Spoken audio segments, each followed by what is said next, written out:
Okay, so the pipe has arrived. I've got two different types.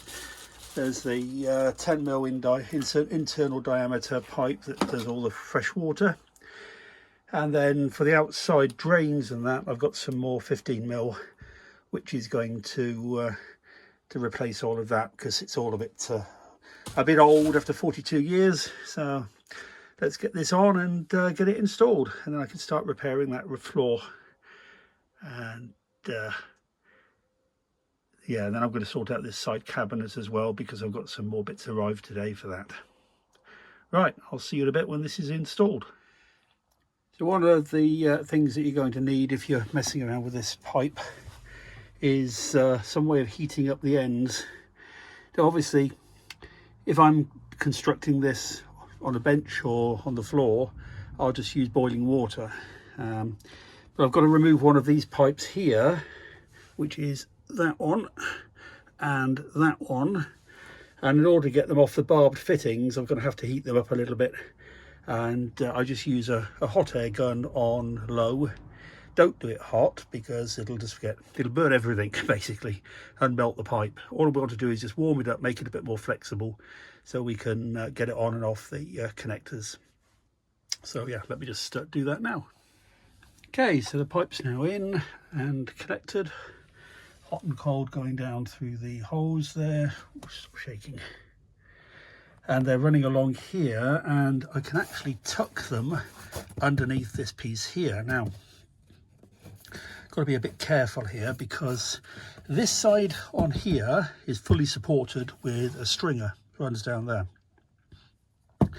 This piece here is floating until it gets to the next stringer, which will be down here somewhere. So I'm going to cut some pieces of this, which I'm going to wedge down underneath this edge to support it. So I'm probably going to do one here, and one here. And then the piece that's going to fill into this gap, which will be something like that, which will then have its own supporting legs underneath to sit on the floor of the van. And that should give it plenty of support then, without having to try and screw it into the side of something that is only actually plywood, foam plywood. You just see it there. There's a ply at the bottom, foam there, ply there. So I just need to be able to support this piece as I patch this all back together again. But yeah, that should last us another 42 years, I think. Better than that copper pipe anyway. All right, I'll get these pieces cut and we'll see what it looks like. See you soon. So there's the 3 spaces cut, and a little bit of wood glue just to hold the underneath the ply. No point putting wood glue on the metal because it won't stick. But that's not going to move anyway. It's only the movement of this floor that we just need to stabilise. So get these installed. They are installed. So one there, and one there. So I'll throw a bit of more insulation down the bottom here, and then we'll just put a piece in here to bring that up to the right level. Right, let's get that filler piece done, and we can finish this off. Right, back in a bit. Okay, so that's the strip in there now. I've left it so it can be removed in the future if it needs to be. And just need to clean up the edges so that we level it all off before the new vinyl goes down. But that's the new pipes in there now. So I did put a join in on the pipe that goes to the sink, simply because getting access to the Jubilee clip that holds the connection on at the bottom of the sink is almost impossible without removing the whole sink assembly. So the pipe isn't leaking. I've cut it back so that it's got clean pipe to connect to the connector, and so that's going to be good. But the other pipe, I've taken it all the way back to the junction and replaced that. And then of course on the other side, I've removed the short pieces of pipe that were connecting to the copper and put it all the way up to the main connector with the reinforced PVC pipe. So I think we're good there. So next thing will be to do some testing and see where else we might have a leak. Oh, fingers crossed. Right, let's crack on. Little job just finishing off the heating area and getting ready to put the top panel in. So been using some expanding foam. So what I've done is I blocked off the hole underneath and I've made a little plywood cover for the top here, and then the expanding foam has filled that gap underneath. I've put butyl rubber tape underneath it, and that may or may not stay, I don't know yet, depending on what this stuff comes out like. Anyway, it's expanding nicely. I'll just wait for that to hold everything in place and we will see how we get on. But that looks good to me, holding everything in place there without it rattling around or whatever. And then I can get the other vent put in, and I think that's about it then. I've put the water on, the water pump's been running, and I've checked for leaks. I did have a couple of joints up here, up there, that needed to be tightened up, and they're okay now, so nothing's leaking anymore. So that's that job there. So yeah, this cover's going in. So these magnets here, I've got selection of those. So this panel is actually going to be removable, but it's going to be held in place with some pretty strong magnets, rather than trying to screw it into place or anything daft like that. So I'll show you that in a minute once this lot is all dried off and been trimmed back. Right, so I'll see you in a bit. Okay, so the panel is now in and it's held in with magnets down the side there. See those? And I've secured the adjustable vent at the bottom. That's just waiting for the glue to dry, and a couple of screws will hold that in place, and the vent is now installed in here. So what I'm going to do now is I've got a shelf that's going to fit over the top here. I just need to cut some slots in it for the water pipes, give it some clearance. So that'll just level that off there, keep it separate. And then I've got the panel then, which is going to cover all the electrics over here as well. And then that'll be pretty much finished in here. And yeah, the floor turned out all right, actually. It's fairly level. I've got to do a little bit of trimming just to sand this off and bring this down to a level that's going to be suitable for the vinyl that's going down. But that will be a little bit a way away yet. But yeah, so the next bit's going to be finishing off the battery compartment woodwork, because that's all pretty much finished now. I just need to run the DC wire. That all arrived from Temu yesterday. So I was talking to somebody on one of the Facebook groups, and he was saying to me, how do you convert I think he's got a Peugeot Boxer van, and he wanted to know how to do the conversion of it as cheaply as possible. And I said to him, unfortunately today it's a case of getting onto Temu and AliExpress and buying everything you want from there, because the prices are, it's not even half, it's about a third of the cost of buying things locally. It's just unfortunate that's the way that it's all going, that everything comes out of China and fractions of the price. I mean, the magnetic catches I bought there, I think I got 8 of them in a packet for €1.65. And yet if you go down to the local hardware store here, they want $5.95 for 2 of them. Doesn't make any sense. But if you want to do it cheaply, then unfortunately it's the Chinese marketplaces are the place to go at the moment. No doubt that will change in the future, but for the time being it's made the cost of doing all of this work affordable for us anyway, on a pension. Right, I'll catch up with you all in a bit when we get the old work at the front done and get this all tidied up a little bit more. See you soon. So just a couple of smallish jobs this morning. So the DC charger wire is now in. It's connected. You can't really see it, but it's a 50 amp breaker down at the bottom there, so I can isolate it. This is some nice flexible 8 AWG wire, which is more than enough to take the 30 amps maximum that the charger is going to be able to deliver, although it's set at 20 at the moment. So I'll feed this through to the engine compartment. I don't know if I'm going to go down and under, or whether I'm going to go through the cab. I prefer to go through the cab, I think, but we'll see.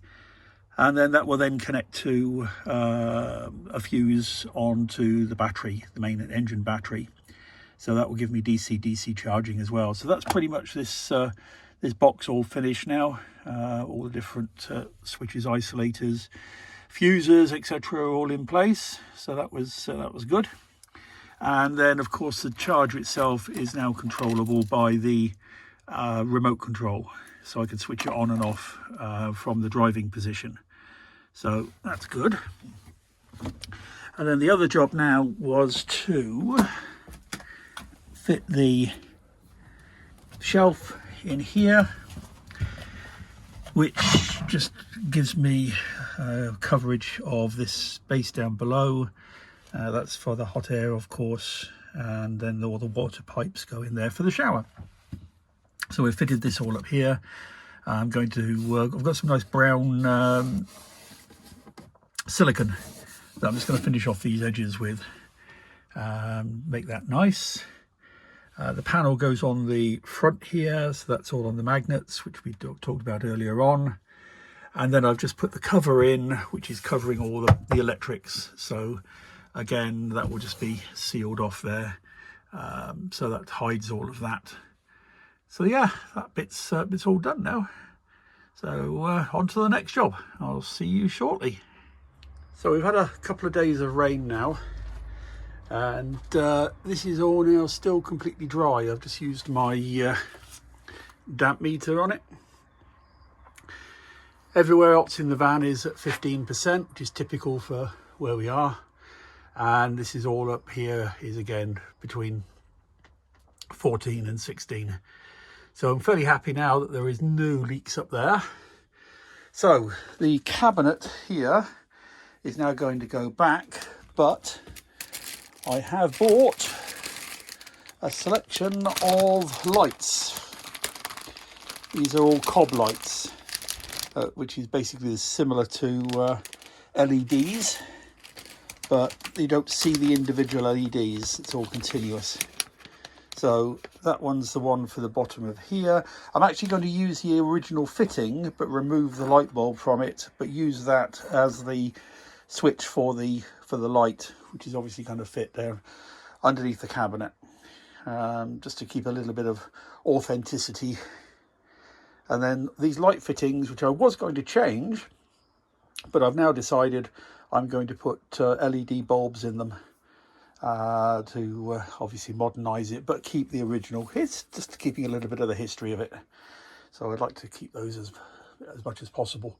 So crack on, get this set up and mounted, and I'll see you when it's done. So that's just fitting the shelf up now. So this switch here now controls the lights underneath, illuminating down onto the cooker. This one over here, which is actually broken inside, so I can't use it. Wondered why there wasn't a bulb in it, but I've left the wire here because I'll put an LED bulb in here and sort that out. Keep the original fitting, just find a bulb that's going to fit. And then that switch also operates a cob light behind this panel here, so that will illuminate inside here. So just putting the screws back in to put this shelf up, and we'll test it out and see what it looks like. See you in a bit. And there we are, we've now got lights. So this one controls the one underneath, and then this one here controls the one inside the cabinet. And in fact, I've got those light is here. Oof, a bit bright.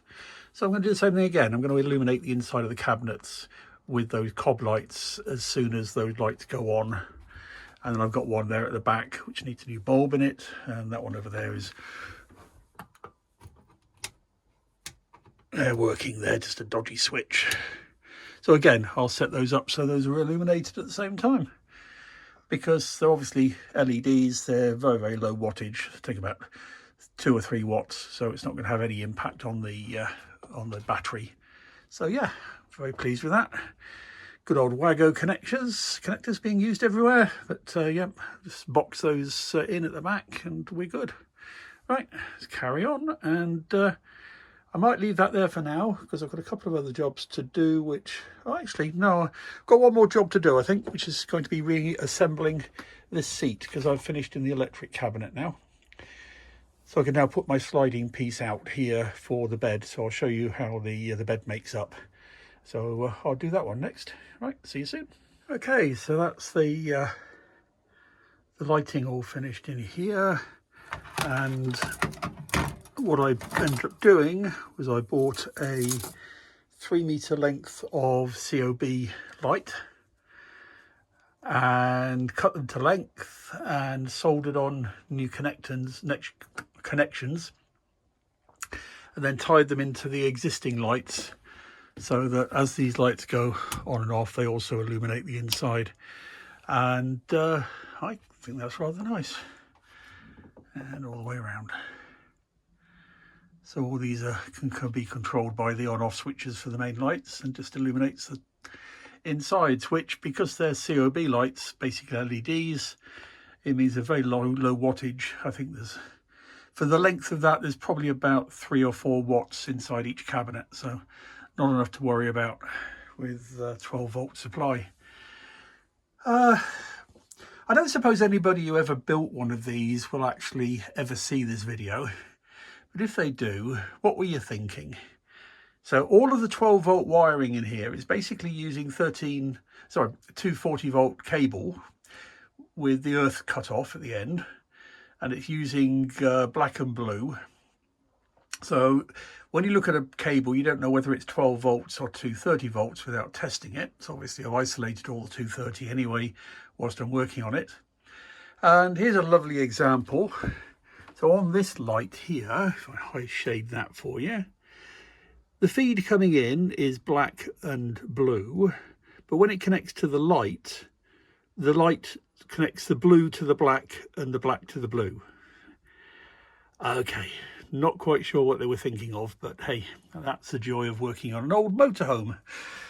Anyway, that's the least of that to worry about, and then getting tidied up a little bit in here now, because that's now waiting for the glue to dry, and then these will finish off. So that's sorted, and then I can start working on the cab. So we're going to pull the top down. I'm lining all of that with some imitation Armorflex, courtesy of Temu, at a fraction of the cost. I've got a head unit that's going to go into this box. It's an Android head unit. It fits almost perfectly in there. I've got a box here to replace the radio. So that's a little storage box. It's going to go down there. Get rid of that radio. Rear view camera is going to be set up as well for reversing. And rather than trying to run all the cables to the back, I've gone for a wireless transmitter. So we'll see if that's any good.